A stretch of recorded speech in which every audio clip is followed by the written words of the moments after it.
Na nossa realidade audiovisual, a gente lida com 2 tipos de codec, que é codec de trabalho e codec de entrega. E eles têm objetivos, eles se desempenham de forma diferente quando a gente está lidando com eles no nosso dia a dia.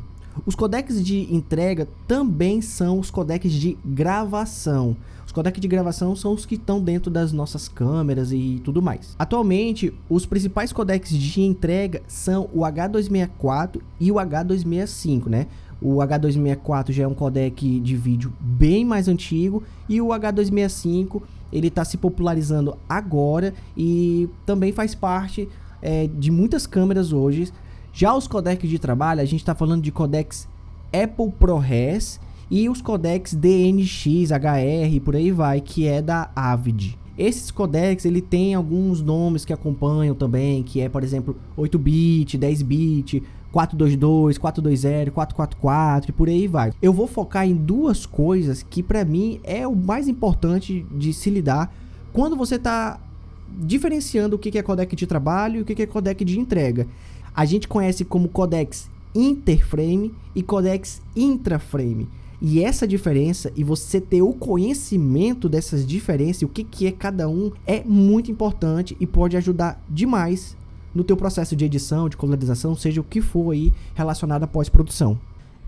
De forma bem prática que eu vou explicar, o codec interframe, ele vai comprimir os dados visando a economia de espaço, né? A economia de armazenamento. É muito bom, como eu já falei, porque ele acaba economizando muito espaço. Você não precisa de cartões muito grandes, você não precisa de muito armazenamento na sua máquina, então ele cumpre muito bem esse papel. Mas em contrapartida, ele tem um ponto negativo, que é o que dificulta a leitura dele nos nossos programas de edição, até mesmo em reprodução. Alguns dispositivos não são compatíveis por conta dessa questão de como é comprimido. Ele basicamente pega o primeiro frame e o quinto frame e os frames do meio, ele meio que vai fazer uma média com esses 2 frames primários.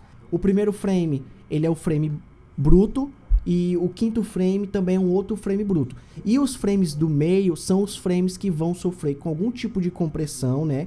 Que eu não vou entrar em detalhes aqui, você tem conteúdo bem massa falando sobre isso, mas é basicamente isso. Então, esse sanduíche, esse miolo, que é o que geralmente dá o problema na hora de você precisar ler, né? Reproduzir esses arquivos nas nossas ilhas. Já os codecs intraframe, eles diferente desse rolê que eu expliquei sobre os frames.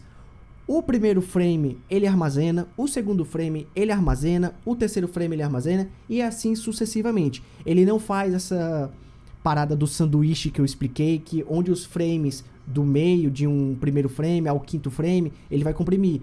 Todos os frames vão ser armazenados de forma individual, sem nenhum tipo de compressão diferente. E isso é muito bom para os programas de edição, porque os programas de edição acabam que matematicamente lidam melhor com esse tipo de compressão.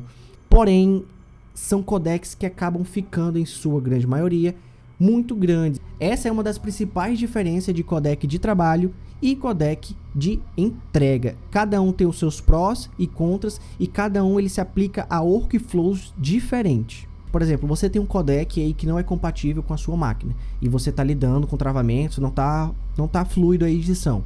Você vai transformar o codec que você tem, que está dando problema, e vai transformar esse codec para ser outro codec, que geralmente é os codecs de trabalho. Então, por exemplo, você grava aí em H264, 10-bit 422. É um codec que, apesar de ele ter muita qualidade, não é um codec de trabalho, é um codec de entrega, que também é codec de gravação. E esse codec não vai rodar bem.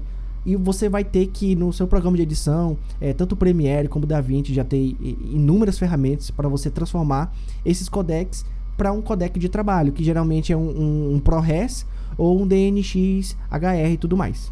E dependendo do projeto que você vai estar envolvido, vai ver um projeto pequeno, vai ser muito rápido de fazer esses proxies, na verdade, porque vai ver, você já tem uma máquina que tem uma configuração legal, mas por algum motivo a sua máquina não é compatível com esses codecs que estão dando trabalho. E aí você coloca para transcodificar, cara, vai ser um processo assim muito rápido, e aí você vai ter codecs que vão ser compatíveis com a sua máquina, e a sua edição ela vai ser assim excepcional. Você vai poder, por exemplo, botar mais efeito, você vai poder cortar mais rápido, acelerar a reprodução para você poder fazer decupagem mais rápido e por aí vai. Você só tem benefício em fazer transcodificação de codec que não é compatível com edição. Geralmente, fazer proxy está muito associado ao quê? A você pegar um arquivo pesado, né, um codec pesado, e transformar ele num codec menor, mais leve, para você poder rodar. Eu não vejo exatamente só dessa forma, porque aí você tá pegando um arquivo bruto pesado, que vai transformar para um arquivo pequeno, leve, e que vai ter uma qualidade provavelmente inferior, para depois, quando você for finalizar a sua edição e tudo mais, você vai ter que voltar lá para aquele codec que tá dando problema, e você vai voltar a ter todos os problemas. Eu tenho feito aqui, nos meus últimos testes, eu tô gravando, por exemplo, em H265, 10-bit 422. Minha máquina não roda esses codecs, fica engasgando, travando tudo mais. Eu não faço a transcodificação para um arquivo menor ou com menos qualidade. Eu mantenho a mesma qualidade, a única diferença é que eu vou mudar o codec. Eu não mexo na resolução, eu não mexo, por exemplo, na compressão de cores. Por exemplo, se é 10-bit, o arquivo transcodificado ainda vai ser 10-bit, ainda vai ser 422 e vai ser a mesma resolução. A única coisa que vai mudar é que ele vai deixar de ser H264 e vai virar um ProRes, por exemplo, um ProRes HQ, um ProRes LT, e principalmente finalizando a cor, que é minha especialidade, com um arquivo totalmente em alta, com a reprodução em alta, sem precisar reduzir nada, que é o que é mais importante na hora de finalizar a cor de um vídeo. Então é isso que eu tenho para falar sobre codec, a minha visão, dicas de workflow e tudo mais. Deixa o like, se inscreve no canal, e eu vou estar trazendo mais conteúdo assim rápido, dinâmico, trazendo essas dicas rápidas sobre workflow e como você pode estar otimizando aí o seu trabalho. Valeu!